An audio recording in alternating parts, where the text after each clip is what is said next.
Amém, igreja? A paz do Senhor, boa noite a quem eu não cumprimentei. Que a paz do Senhor reine em sua vida. Amém?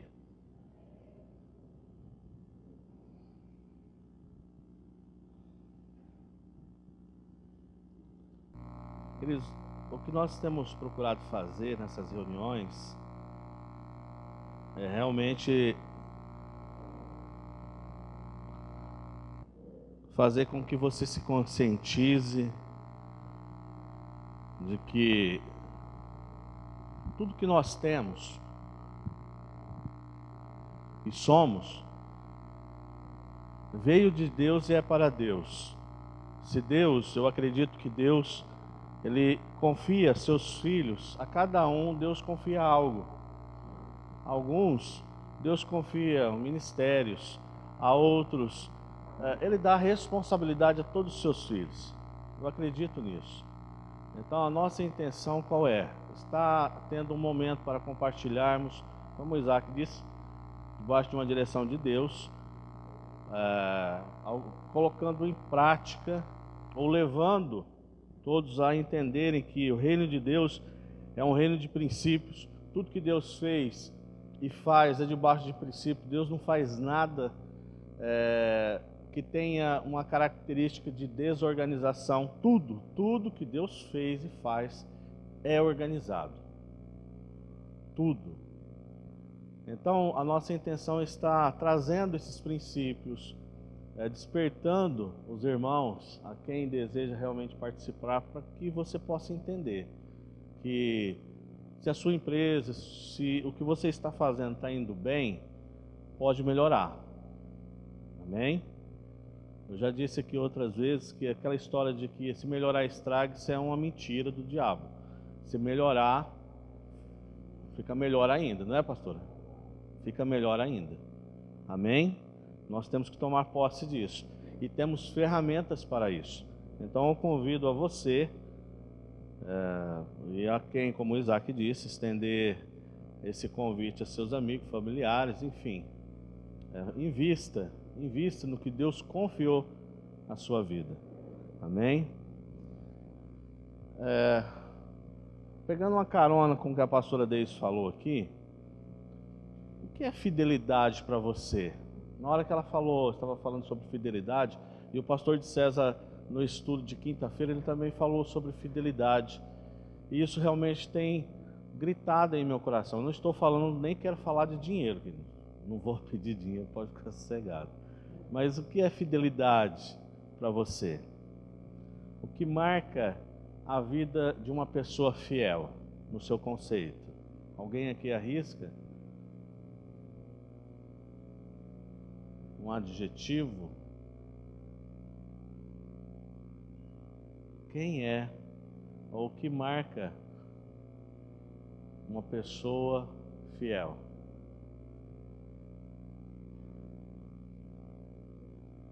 Oi? Também.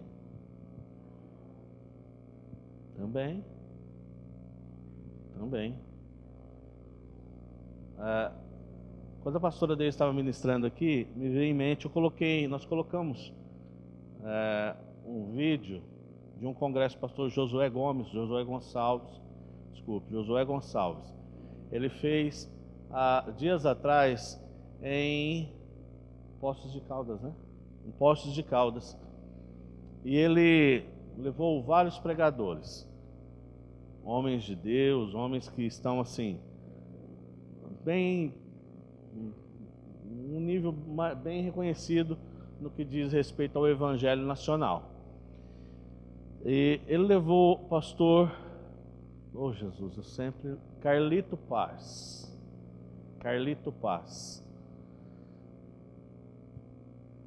E ele deu um testemunho, pastor Carlito Paz, ele deu um testemunho. Eu não sei se alguém aqui chegou a assistir o vídeo que nós mandamos, colocamos no grupo. Colocou no grupo, eu nem lembro. Mas ele contou um testemunho que disse o seguinte, que um dia, em um culto na sua igreja, ele contou que ele compartilhou um sonho dele. não só um sonho pessoal, mas também um sonho para a igreja, fazia parte do seu ministério também, englobava seu ministério, que era, para quem não conhece a igreja, lá chama a Igreja da Cidade, lá em São José dos Campos, fica na beirada da rodovia, não me recordo agora a rodovia, mas uma rodovia em São José dos Campos. E eles compraram um terreno muito grande, e eles construíram um templo, eles construíram um restaurante, eles construíram uma área para lazer, eles construíram um espaço, um jardim que é de oração, só para oração, e construíram também um lugar para oração, mas um lugar fechado, que seria o tabernáculo, como alguns aqui conhecem Brodowski. Brodowski tem um salão do lado da igreja que foi alugado só para oração, não se faz mais nada lá, a não ser oração 24 horas, todos os dias, todas as horas, tem gente orando lá. Mas ele ainda tinha um sonho em seu coração, e um dia ele decidiu passar para a igreja, e ele falou assim: queridos, eu agradeço a Deus, enfim, falou por tudo que ele tem feito, mas ainda tem um sonho no meu coração. Eu gostaria de construir uma escola, e uma escola que pudesse comportar, né, os irmãos, os filhos dos irmãos, enfim. Quero uma escola, mas que a igreja estivesse à frente disso. E no dia seguinte que ele conta um testemunho, um irmão da igreja liga para ele e fala assim: pastor, orce, faça o orçamento de quanto vai ficar esse projeto. E dias depois ele liga para esse irmão e passa: querido, vai ficar mais ou menos uns 7 milhões. E esse irmão falou para ele: olha, passe o número da conta que eu vou fazer o depósito para o senhor. 7 milhões. Eu não sei o que é isso. Nem 1 milhão, confesso a vocês. Mas o problema não está, o que eu quero chamar a sua atenção não é o dinheiro. Porque dinheiro, pastor, mas nós podemos usar desse argumento. Pastor, se um camarada desse deu 7 milhões, no mínimo ele deve ter uns 20 milhões na sua conta, concorda? Sim ou não? Que não vai fazer falta. Mas quem tem 7 milhões, será que realmente está disposto a dar 1 milhão, a 7 milhões, 5 milhões de oferta? Ou sei lá, fazer o que ele quiser, mas no caso aqui ele doou para uma instituição, para uma igreja. Eu não quero trazer em pauta o dinheiro, eu quero trazer em pauta para você a questão da fidelidade. Fidelidade. Porque eu conheço pessoas, querido, que têm dinheiro, muito dinheiro, e quanto mais essa pessoa parece que ela conquista, mais ela retém. E o fiel, a fidelidade, ela não está ligada em ter, muito ou pouco. Vocês concordam com isso? Jesus deu um exemplo, aquela viúva, não foi? O que aquela viúva tinha? O que parou na porta do templo? Um carro, uma Mercedes, última geração? Estou exagerando, uma carruagem de última geração? Ela desceu do melhor cavalo que tinha da época para entregar a oferta dela? Não. Alguns falam e acreditam que aquela mulher, ela ficava pedindo esmolas em volta do templo. E ela ofereceu a Deus, ela ofertou a Deus o que ela tinha. Então, é a mesma coisa que a pessoa, quando a gente prega do evangelho, a pessoa fala assim: olha, no dia que eu estiver bem, que eu parar com o meu vício, eu vou para a igreja, que eu vou estar bem. É insano nós falarmos isso. É insano eu falar assim: olha, eu só vou dar uma oferta, só vou participar, ser participante da igreja, ou de qualquer outro ramo, quando eu estiver bem, quando eu tiver dinheiro. Aí sim, aí eu vou ofertar, aí eu vou fazer isso. Queridos, Não é assim que funciona. O reino de Deus não tem princípios que condizem com esse mundo. O reino de Deus, dar, é aquilo que você tem em mãos. Em mãos. Esse homem que deu 7 milhões, e ele disse quem era esse homem. Ele é um empresário do ramo de antenas, dono da Century, isso, dono da Century. Quem já ouviu falar da Century do Brasil? Dono da Century do Brasil. São José dos Campos frequenta a igreja dele. Ele nem sabia, nem conhecia essa pessoa. Agora, eu te falo uma coisa. Esse irmão que deu 7 milhões, se ele tivesse 5 reais na carteira, se a poupança dele não tivesse todos esses zeros, ele também daria o que estava lá, o que Deus propôs no coração dele. E eu acredito que ele seria feliz em dar o que estivesse no coração dele. Amém? Isso é fidelidade. Isso é fidelidade. É nós vermos que pessoas que têm o desejo em dar, em abençoar uma vida. Eu tenho um amigo que um dia um morador de rua passou por ele e pediu uma grana para ele. E ele bateu a mão na carteira, estava trabalhando aqui em Ribeirão. Eu não tenho. Pô, cara, você não tem nada para me dar? E foi numa fase, um tempo que mais ou menos frio assim. Ele tirou uma jaqueta de couro. Falou assim: dinheiro não tem, tá aqui. Posso te ajudar com a jaqueta, servir. Novinha, não foi, velho? Uma pessoa muito próxima, mano. E eu sei do coração dele, eu conheço ele. É uma pessoa que ele não tem apego. Deu a jaqueta. E o cara foi embora feliz. O que nós podemos falar? São pessoas que são desprendidas. A pessoa que é fiel, a pessoa que ela tem o desejo em servir, em abençoar. Não estou falando para você, pegue seu carro, por favor, o pastor está querendo fazer uma lavagem. Não é não, querido. Pode ficar sossegado. Amém? Eu só quero despertar você para uma realidade que é uma realidade que faz parte do reino de Deus. Amém? Abra então, agora eu vou pregar. Abra comigo em 1 Gênesis.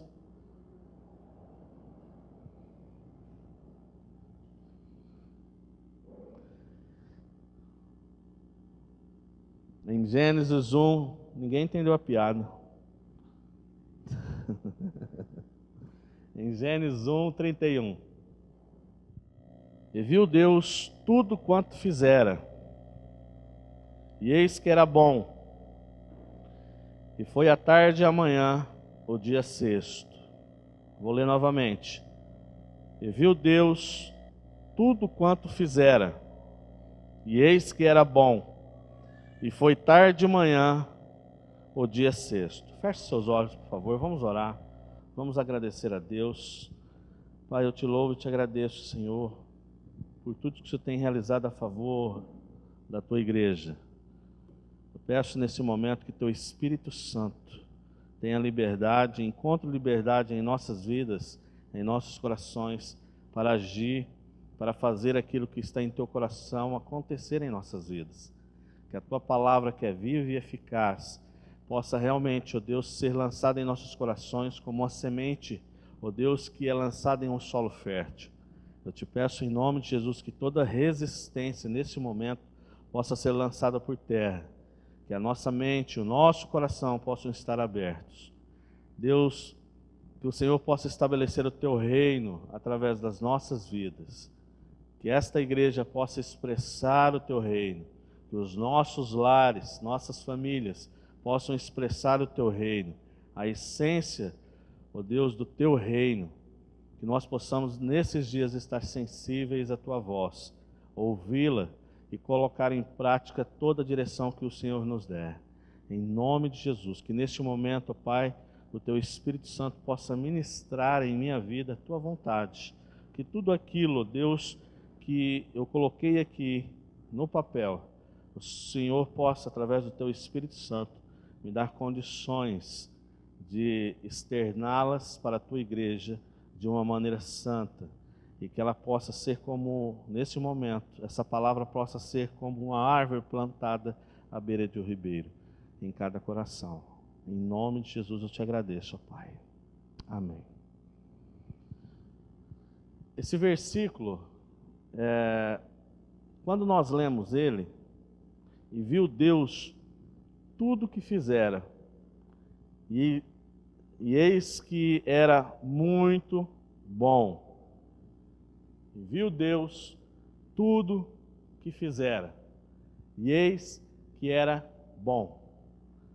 Nós sabemos que no livro de Gênesis retrata a criação, a formação de todas as coisas. E depois que Deus fez todas as coisas, todos os animais, todas as plantas, Deus criou tudo, Ele avaliou todas as coisas. Ele olha para a criação, vê tudo que Ele criou. E a palavra que Ele profere é que a avaliação dele é: tudo que eu criei é bom. Essa palavra, queridos, ela tem uma profundidade muito grande, porque quando nós vemos que Deus, ele define a sua criação como bom, e eu anotei, fui procurar essa palavra bom, ela diz o seguinte, que é como deve ser. A definição dela é como deve ser, como convém que seja. Olha só, eu nunca me ative a isso. Bom. A palavra bom significa como deve ser, como convém que seja. E quando eu pesquisei isso, minha cabeça se abriu para uma realidade. Deus, Ele criou o Éden, cria todas as coisas, né? Criou as plantas, os animais, o homem. Deus criou todas as coisas. E Ele avalia a sua criação, o seu trabalho, e Ele fala assim, olha, tudo que eu fiz, tudo que eu criei, tem que ser do jeito que é. Tudo que eu fiz tem que ser como convém que seja. Então, queridos, tudo que Deus fez, todos os animais, plantas, seres viventes, o homem, a criação de Deus, do jeitinho que Deus fez, tinha que ser daquele jeito. Era o melhor jeito, era o jeito de Deus, em tudo. E como eu disse agora há pouco, tudo que Deus fez e faz é debaixo de princípios. E os princípios de Deus não são irrevogáveis. Amém? Deus não volta atrás. Esse é o princípio de Deus e é isso. Pronto. Convém que seja assim. Deus fez todas as coisas debaixo de princípios. E Deus criou todas as coisas debaixo de equilíbrio. De um equilíbrio em que o homem estava dentro desse projeto. O homem, queridos, o estado natural, como Deus criou o homem, Deus tinha colocado o homem no jardim com o propósito em que ele administrasse tudo que Deus fez. Deus chega para Adão e fala para ele, olha, cuide de tudo, administre tudo que eu fiz. Você é o administrador. Então ele começa a administrar debaixo de um princípio. Adão andava em equilíbrio com a criação de Deus, com tudo que Deus fez. Até aí você entende? Amém? Adão andava em equilíbrio com Deus. Por quê? Porque Adão, até então, ele tinha acesso direto com Deus. E ele se comunicava com Deus diretamente. É interessante, eu acho que nunca vai entrar na nossa mente, queridos. O homem nunca, por mais que ele estude, por mais que ele busque entender isso, nós nunca vamos entender como era essa comunhão do homem com Deus, essa liberdade que Adão tinha com Deus. Imagine só, você caminhando no jardim, tranquilo, e de repente você ouve a voz de Deus. Ei, fulano, Isaac, Fran, como foi seu dia hoje, meu filho? Minha filha, me fale. Meu Deus do céu, você já parou para imaginar nessa situação? Hoje, quanto que nós oramos, Deus fala comigo, Senhor, sou impuro, mas fale comigo. Quanto que nós lutamos, nós nunca vamos entender, conseguir imaginar, nem com a mente mais frutífera do mundo, ele vai conseguir imaginar essa situação. Eu sei de uma coisa, um dia nós vamos experimentar, amém? Nós vamos experimentar isso um dia, porque o mesmo Deus que agiu no Éden, vai agir lá na restauração do homem, na restauração completa da unidade do homem com Deus, amém? Nós temos que crer nisso, eu creio nisso, em nome de Jesus. Então nem me preocupo de como que era. Eu fico pensando muitas vezes, puxa vida, olha que privilégio para Adão. Mas só que com todo com toda essa beleza, com toda essa formosura de Deus, o homem resolveu pecar, não foi? Pecou, caiu. E desde então nós passamos a viver um desequilíbrio. O homem, ele tem vivido desde então um desequilíbrio com a natureza. Sim ou não? Tem. O homem perdeu o domínio, a autoridade que Deus deu ao homem, ele perdeu essa autoridade. Ele perdeu esse equilíbrio com a natureza, com a criação de Deus.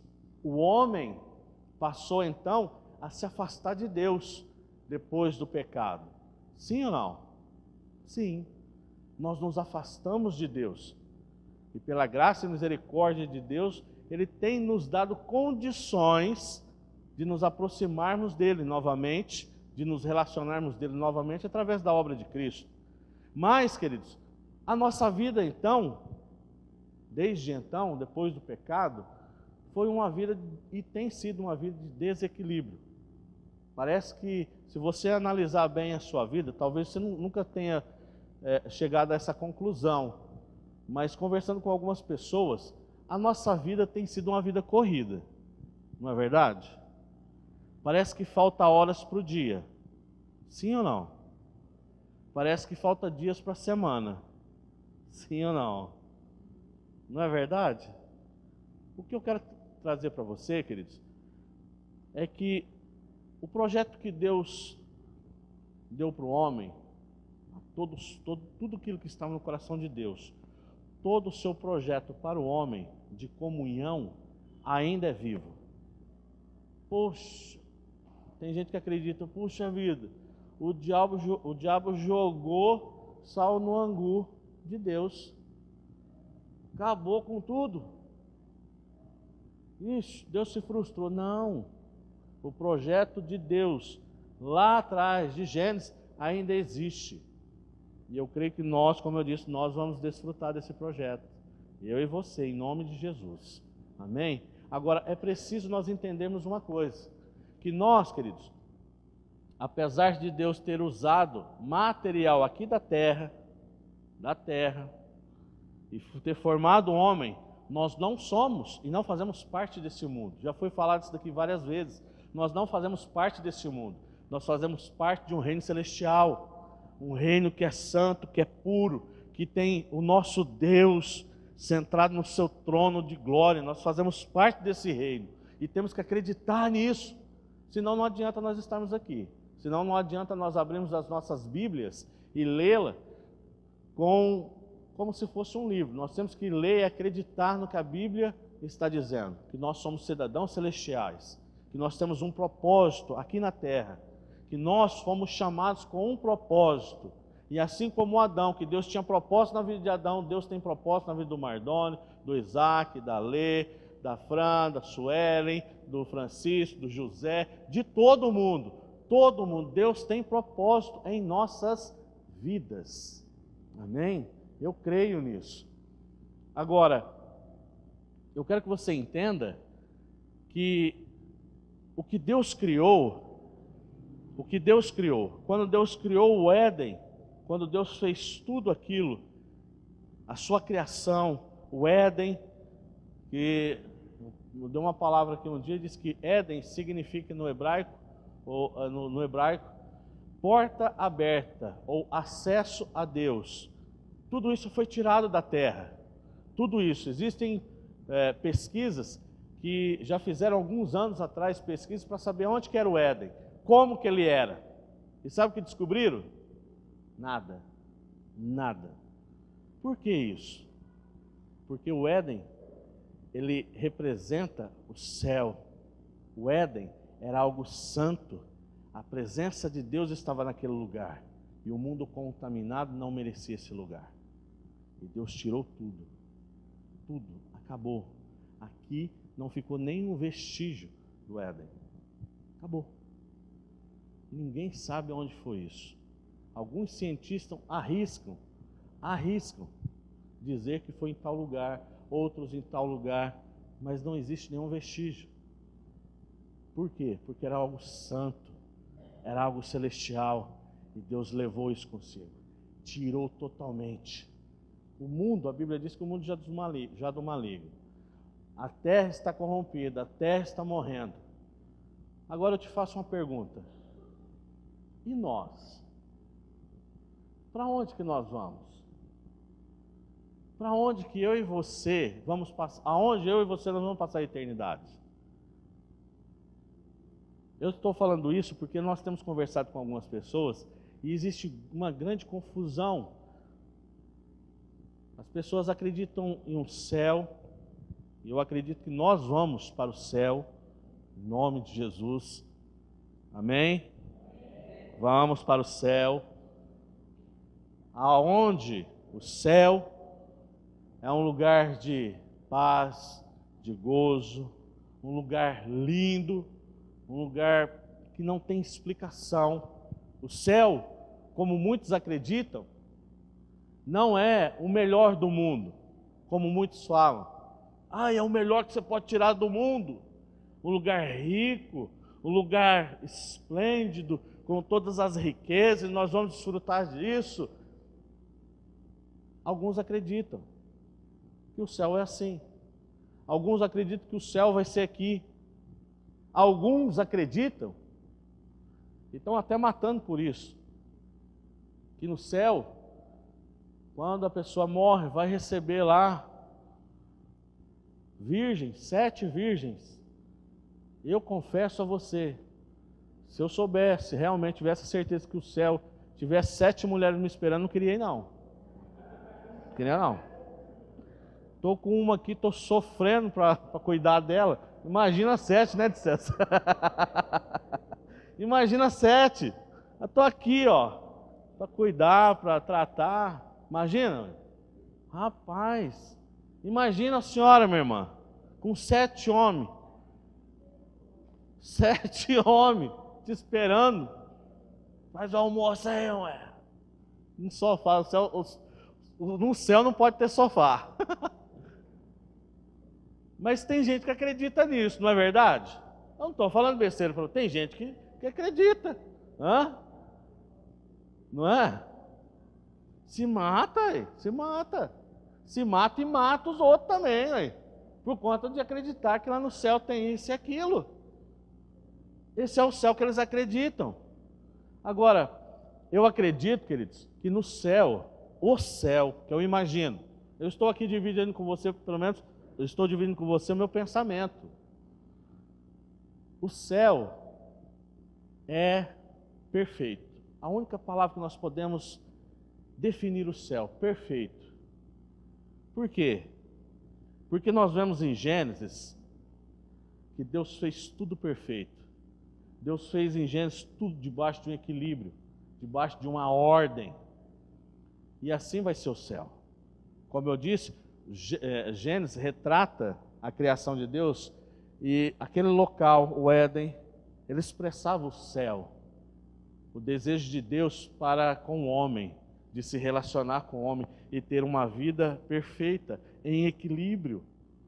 Agora, essa dúvida que paira no coração das pessoas sobre o céu, essa incerteza se vai ser assim, se vai ser assado, que jeito que vai ser, se não vai ter aquilo, se não vai ter aquilo. Queridos, nós temos que ter a certeza, em primeiro lugar, que nós vamos para o céu. Isso é fato. Agora, para que eu tenha essa certeza de que eu vou para o céu, eu tenho que primeiro andar como cidadão celestial. Eu tenho que realmente retratar a essência do que Deus criou. Deus criou o homem em equilíbrio, não foi isso? Adão estava em equilíbrio com Deus e com a criação. Hoje, nós estamos em um mundo corrompido, onde nós vivemos e somos o reflexo das situações que nos cercam. Você concorda com isso? Nós trabalhamos demais. Nós lutamos por um espaço dentro da nossa sociedade. Lutamos para sobreviver. Lutamos para ganhar o nosso pão de cada dia. Esse é o mundo que nós vivemos. Essa é a minha realidade, eu acredito que é a realidade de todos aqui. De todos. Agora nós não podemos nos esquecer e imaginar, nem passar pela nossa mente, que o que Deus tem para a nossa vida como filhos é algo semelhante ao mundo, ou a melhor posição que um ser humano pode ter dentro do mundo. Ou o cara é rico, é milionário. Puxa, esse cara é feliz demais. Pode ser feliz. Esse cara, ele goza de uma felicidade como nenhuma outra pessoa. Ele vai para as Bahamas, ele, sei lá qual é o lugar mais top dos tops, mas ele consegue isso, ele tem esse carro, ele casa quantas vezes ele quiser, essa mulher é linda, maravilhosa, ela tem isso, tem um mundo a seus pés. Queridos, entenda uma coisa, o melhor de Deus não se resume a nada que diz respeito ao mundo. Deus não tem nada, a característica, a pessoa de Deus não tem nada a ver com isso. É impossível falar para você, olha, o céu vai ser assim, assado. Não sei. Eu só sei de uma coisa, não tem nada a ver com este mundo. É algo que expressa a excelência de Deus na sua essência. E aqui no mundo, neste mundo que nós vivemos, não existe nada aqui no mundo que expresse a excelência de Deus. Você consegue entender isso? Agora, o que eu tenho que fazer para ganhar esse céu? É isso que nós temos que pensar. O que nós temos que fazer para ganhar a salvação, conquistarmos esse espaço tão precioso, tão maravilhoso chamado céu. É isso que nós temos que entender, queridos. E nós temos que conhecer a palavra de Deus. Nós temos que lutar por ela. Nós temos que entender que existe um mundo que nos sufoca, que nos pressiona. E se você for olhar pela ótica do mundo, nada motiva você a pensar no céu, a lutar para ir para o céu.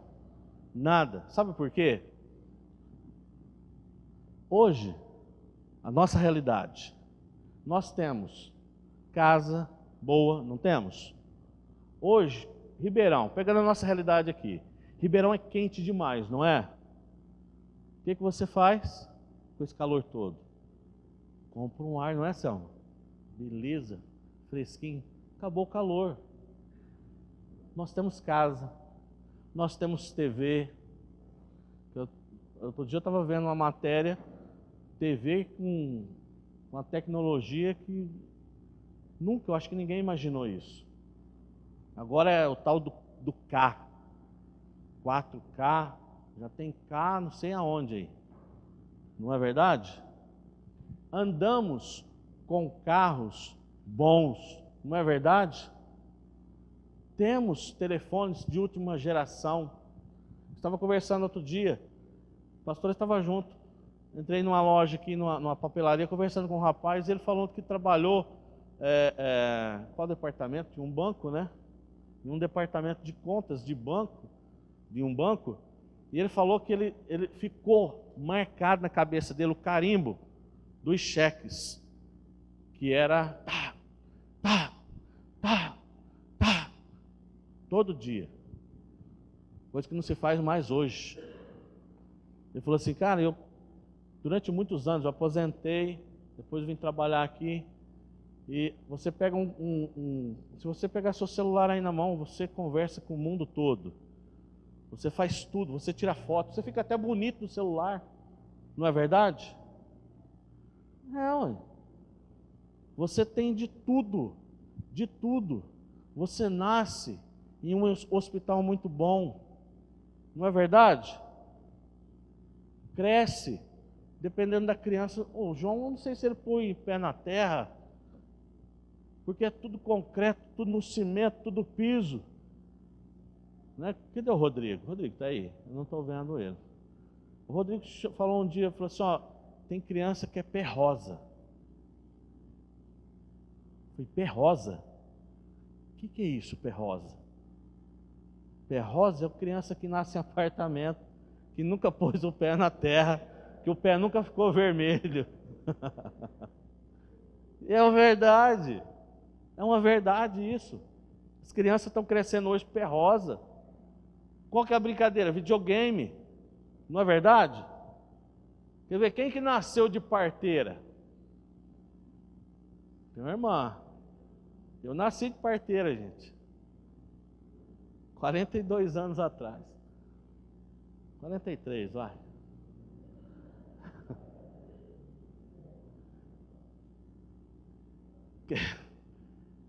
Hoje, uma mulher, ela tem um filho, passa por todo o processo, mas tem o que vocês chamam de cirurgia cesariana. Então o camarada nasce no hospital, cresce na calçada, morre no hospital, é levado para um cemitério, onde é bonito, não é? Tem aquelas coisas bonitas, gramado, não é verdade? Ainda coloca uma placa lá com honra à pessoa, aqui, fulano e tal, com toda a honra. O que eu quero despertar a você, queridos, que o mundo tem muita coisa boa. Sim ou não? Você quer ver?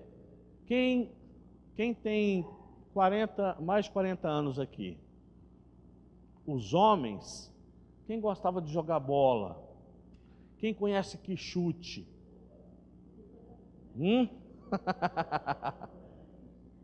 Quichute, queridos.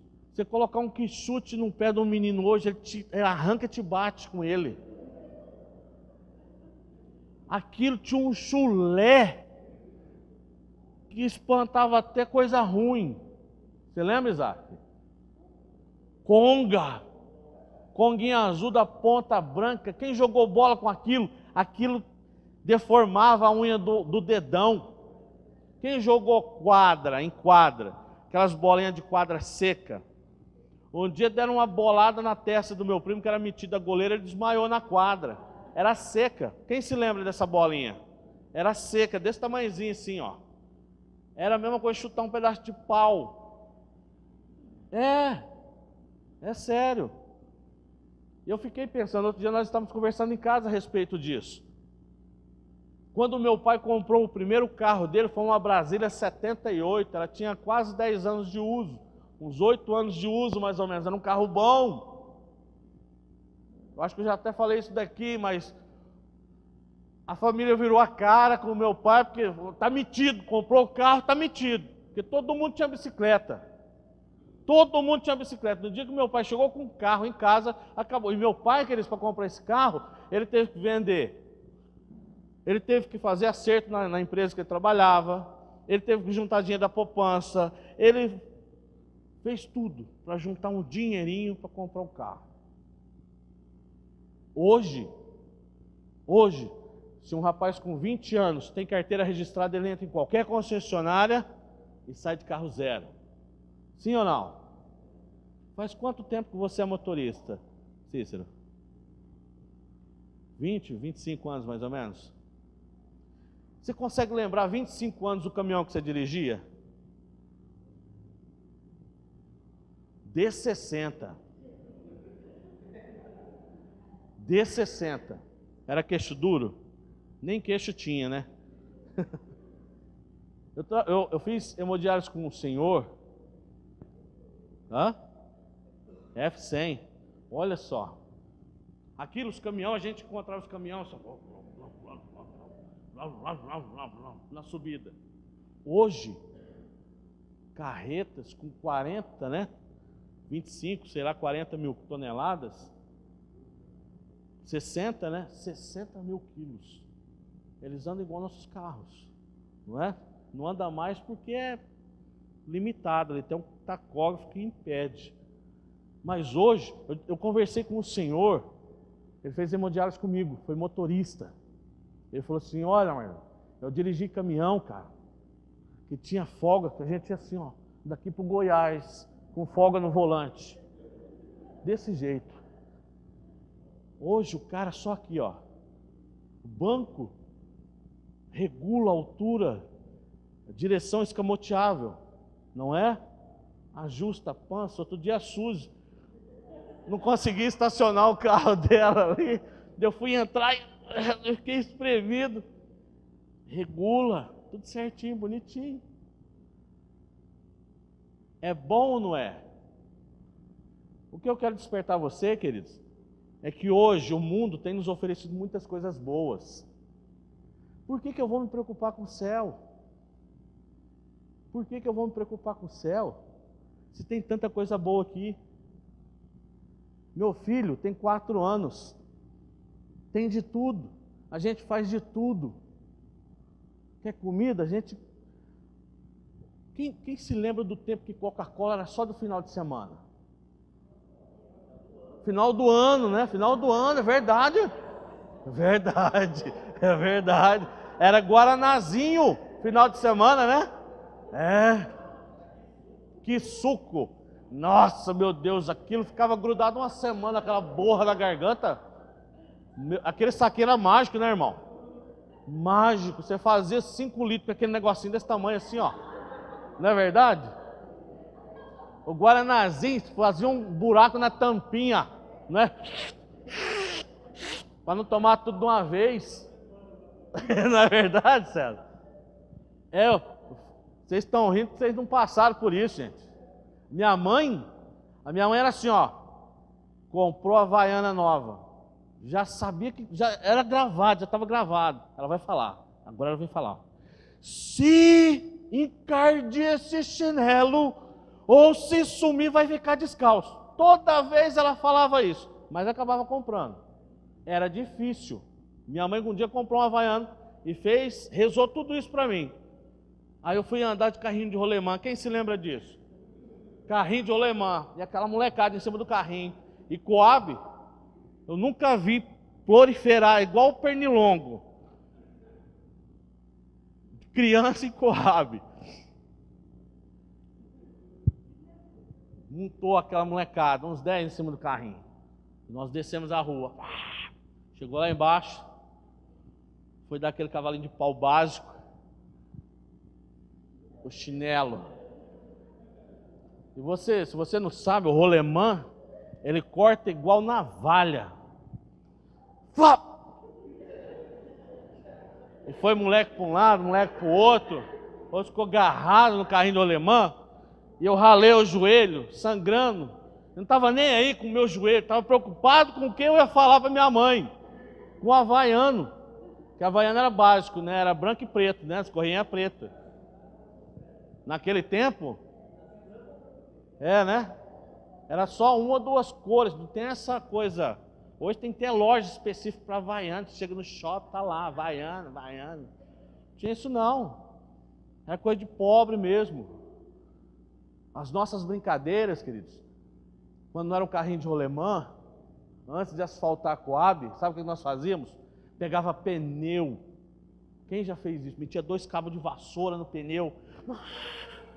e corria, que nem um doido. Depois que asfaltou, agora nós é chique. Sabe o que nós faz? Pega uma latinha de óleo. Quem se lembra da latinha de óleo redondinha? Colocava, enchia ela de areia, pegava um saquinho de leite e pregava e amarrava atrás da bicicleta, ou então na mão mesmo, porque bicicleta era difícil, só se o pai desse, né, emprestasse. Mas criança naquele tempo não tinha bicicleta. A gente pegava na mão e saía correndo. E aquilo no asfalto, ele fazia um barulho, e corria, rua acima, rua abaixo. Aí saía aquelas barraqueiras de plantão. Ah, moleque, capeta, bicho atentado. Era a nossa diversão, queridos. Hoje, a gente vai num churrasco, né, Isaac? E vê umas crianças direto no videogame, né, Alexandrina? Só no que é aquilo? Xbox? Só no Xbox, né, o pezinho rosa. Tá fácil demais, queridos. O mundo que nós vivemos hoje tá fácil demais. Eu acredito que a tendência é facilitar mais ainda para nós. Então, por quê? Eu estou falando isso para você, mas qual que é a nossa preocupação? Tudo aqui está muito gostoso, tudo é muito bonito, né? Tudo é muito bom, mas nós temos que ter uma preocupação. Aonde eu vou passar a eternidade? O que eu tenho que fazer para ganhar o céu? E hoje à tarde, meditando na palavra, me veio em mente uma coisa.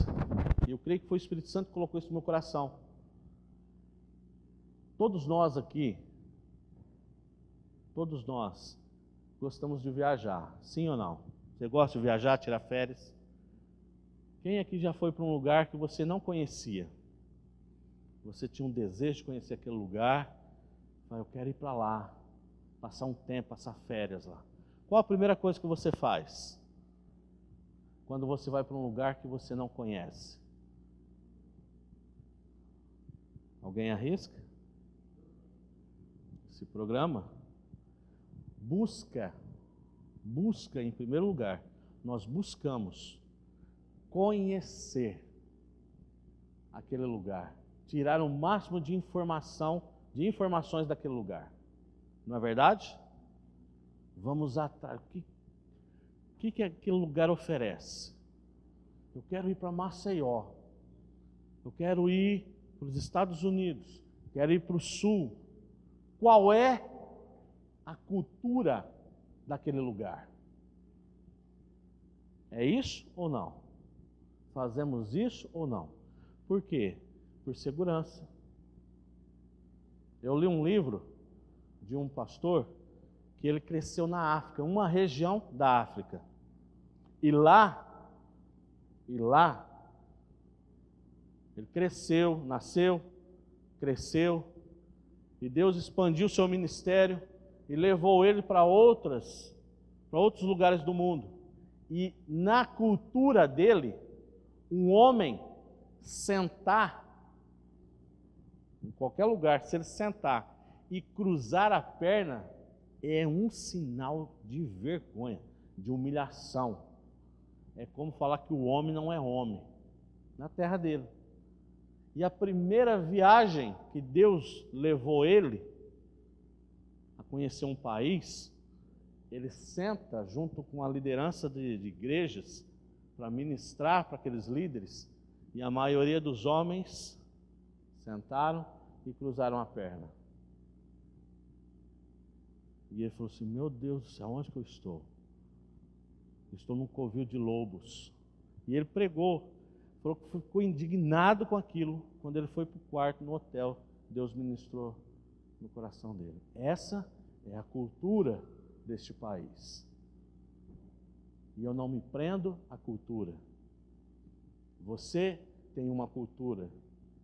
A sua cultura é do reino, do meu reino. E é isso que nós temos que entender, queridos. É isso que nós temos que valorizar na nossa vida. Nós temos um sonho. Quem aqui tem sonho?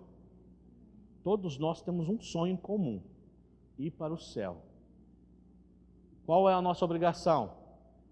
Conhecer o que é o céu. Buscar o maior número de informações sobre o céu. Buscar a cultura do céu para as nossas vidas. E é isso que a igreja, infelizmente, e muitas vezes nós temos deixado de lado. Está tudo muito bom, uma festa. O mundo tem me oferecido tanta coisa boa. Tem carro bom, tem casa boa. Estou pagando minhas contas. Não sou rico, não sou próspero assim, como o mundo deseja, mas eu estou levando a vida. Trabalho até 10 horas por dia, mas eu estou pagando minhas contas, estou me virando. Tá bom demais. Pago convênio, tenho várias regalias. Tá bom, tá corrido, mas tá bom. Não é verdade? Tá corrido, mas tá bom.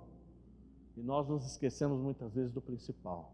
Nós temos um sonho, nós temos um alvo, nós temos algo programado em nossa mente, que nós não podemos nos esquecer, que por melhor que seja o mundo, nós não podemos nos esquecer que nós temos um alvo, que é o céu. Que é o céu. Abra comigo em Tiago 4, eu vou ler do verso 1 em diante.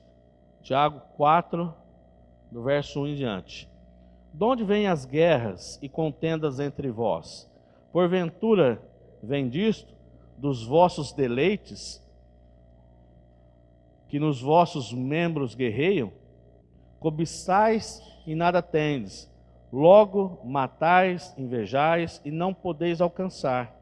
Logo combateis e fazeis guerras, nada tendes, porque não pedis. Pedis e não recebeis, porque pedis mal, para o gastardes em vossos deleites. Infiéis. Verso 4. Infiéis, não sabeis que a amizade do mundo é inimizade contra Deus? Portanto, qualquer que quiser ser amigo do mundo, constitui-se inimigo de Deus. Queridos, nós estamos no mundo, isso é fato. Nós estamos aqui, fazemos parte desse mundo. Só que entenda o seguinte: nós temos condições em Cristo, através do Espírito Santo, de não compactuarmos com os prazeres, ou não nos prendermos, melhor, não nos prendermos aos prazeres que este mundo nos oferece. Podemos sim gozar de uma boa vida, isso não é pecado. O que nós falamos aqui, não é errado você desejar e buscar ter um carro bom. Eu quero ter um carro bom, eu quero ter uma casa boa, eu quero ter condições de pagar minhas contas, sim. Eu quero ter condições de dar uma boa vida para os meus filhos, para a minha esposa. Eu quero ter condições de viver amanhã melhor do que eu estou hoje. E eu acredito que o seu desejo também é esse. Amém? Isso não é errado, não é pecado. Mas o meu coração não pode estar preso a isso. Jesus, quando ele dirige uma palavra às multidões, ele fala assim: não andeis ansiosos por coisa alguma. Buscai o que em primeiro lugar? O reino de Deus e a sua justiça, e as outras coisas vos serão acrescentadas. Ou seja, nós priorizamos demais o que os nossos olhos estão vendo, coisas naturais que fazem parte deste mundo. Pastor, mas eu preciso. Sim, nós precisamos, mas o nosso alvo tem que ser Cristo, a cultura do reino, a dependência de Cristo, da sua direção. Isso tem que falar mais alto em nossas vidas do que qualquer desejo nosso ou qualquer desejo, prazer que o mundo venha nos oferecer, queridos. Abra comigo Colossenses para finalizar. Colossenses 3, verso 1. Se, pois fostes ressuscitados juntamente com Cristo, o que ele está dizendo aí? Buscai, a direção que Paulo está dando à igreja, aos irmãos da igreja. Buscai, se você ressuscitou com Cristo. Quem aqui ressuscitou com Cristo? Todos nós, queridos, graças a Deus, Cristo nos ressuscitou, Ele nos resgatou de uma posição que nós estávamos, de vergonha, de humilhação. Ele nos resgatou. Ele nos tirou do império das trevas. Ele nos tirou do império das trevas. Ele nos tem dado vida. Então ele fala, se você ressuscitou com Cristo, buscai as coisas que são de cima, onde Cristo está assentado à destra de Deus. Pensai, ele diz, pensai nas coisas que são de cima e não nas coisas que são da terra. Verso 3, porque morrestes e a vossa vida está escondido com Cristo em Deus. Essa é a orientação que Paulo deu àquela igreja. Olha, nós ressuscitamos. Quem aqui é uma nova criatura? Nós somos uma nova criatura, queridos. Então, como nova criatura, nós fomos ressuscitados com Cristo. A nossa mente é uma nova mente que deve pensar as coisas do alto, que deve buscar as coisas de cima, que não diz respeito com as coisas daqui da terra. Só isso. Esse é o nosso verdadeiro evangelho. Esse é o nosso desejo. Na carta de Romanos, se eu não me engano, 8. Abra comigo, Romanos 8, 22. Isso, porque sabemos que toda a criação conjuntamente geme e está com dores de parto até agora. E não só ela, mas até nós que temos as primícias do Espírito, também gememos em nós mesmos, aguardando a nossa doação, a saber, a redenção do nosso corpo, porque na esperança fomos salvos. Ora, a esperança que se vê não é esperança, pois o que alguém vê, como espera? Mas se esperamos o que não vemos, com paciência o aguardamos. Do mesmo modo também o Espírito nos ajuda na fraqueza, porque não sabemos o que havemos de pedir como convém, mas o Espírito mesmo intercede por nós com gemidos inexprimíveis. Queridos, esse desejo tem que existir em nossos corações. Um desejo de buscar, um desejo de ver a face do nosso Deus. E eu tenho certeza absoluta, que nós não vamos ver Deus aqui. O que eu espero de Deus, eu nunca vou encontrar aqui na terra. Se eu espero Deus pela fé, eu vou vê-lo como Ele é, santo, em glória, nas regiões celestiais, não aqui. Amém? Você entende isso? Amém? Fique de pé, por favor. Vamos orar. A igreja precisa, queridos, a igreja do Senhor, ela precisa restaurar as suas raízes. Eu tenho procurado ouvir mensagem de pastores, de pessoas que estudam a palavra de Deus, pessoas que, muito mais do que isso, dão testemunho do reino de Deus. Vivem como pessoas que são chamadas cidadãos celestiais. Isso é unânime entre todos eles. A igreja, ela precisa acordar para o que diz respeito ao Evangelho, a viver uma vida de consagração, de renúncia. Como eu disse, tudo isso que nós vivemos, todas essas facilidades que nos é dado, nos leva a gostar de tudo isso. E é bom. A Bíblia diz que o trabalhador é digno do seu salário. Ou seja, você que trabalha é digno, você tem que gozar do fruto do seu trabalho. Isso é bíblico. Nós queremos ter o nosso momento de prazer e nós devemos. Isso é obrigação de todo mundo. É obrigação de todo mundo. Fui na médica 2 meses atrás, numa consulta. E eu falei, olha, eu não consigo dormir, tenho algumas coisas que estão acontecendo assim comigo. E ela falou assim, teu mal, querido, é sono. Você não tem problema, teus exames estão bons. Só que você tem que dormir, você tem que descansar sua mente. você tem que pisar no freio um pouquinho. Não precisa fazer muita coisa, só desacelerar um pouco. Só desacelerar um pouco. Mas por quê? Por que chega nesse ponto? Porque a gente se envolve. Não é verdade? A gente conquista aqui, já com o olho ali. Isso é natural nosso. Todo ser humano é assim. Há um desejo. E esse desejo, queridos, que existe em nosso coração, nunca vai se saciar. Por que pessoas que roubam, né? Nós usamos o exemplo de políticos.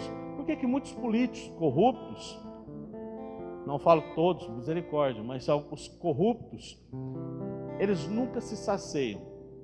Porque existe um desejo incontrolável no seu interior, que não é o dinheiro, que eles acham que vai ser o dinheiro, acham que vai ser os bens que eles conquistam que vai saciar. Não vai saciar, queridos. Por que tem pessoas que vão para a prostituição e se prostituem, e se prostituem e não são saciados? Porque esse desejo, só quem pode saciar esse desejo é Deus. Somente Deus pode saciar esse desejo em nosso coração, porque isso foi tirado de nós. Isso foi tirado de nós. No momento em que Adão pecou, Eva, no momento que eles pecaram, a comunhão com Deus, do homem para com Deus, foi tirado. Eu imagino, queridos, na minha humilde imaginação, limitada imaginação, imagino o que Adão desfrutou na presença de Deus, ou desfrutava nos encontros que ele tinha com Deus. O que ele falava, o que Deus falava para Adão, o que ele presenciava de Deus ali. Não dá nem para mensurarmos, mas isso foi tirado. O pecado arrancou isso do homem. E hoje nós vivemos nesse desequilíbrio, mas em Cristo, nós temos condições, queridos, nós temos condições de um dia saciarmos esse nosso desejo. Assim como Paulo, nem a morte nem a vida me importa. Eu li semana passada, nem a morte nem a vida, isso não me importa mais. O que importa para mim é conhecer o meu Senhor, é estar face a face com Ele.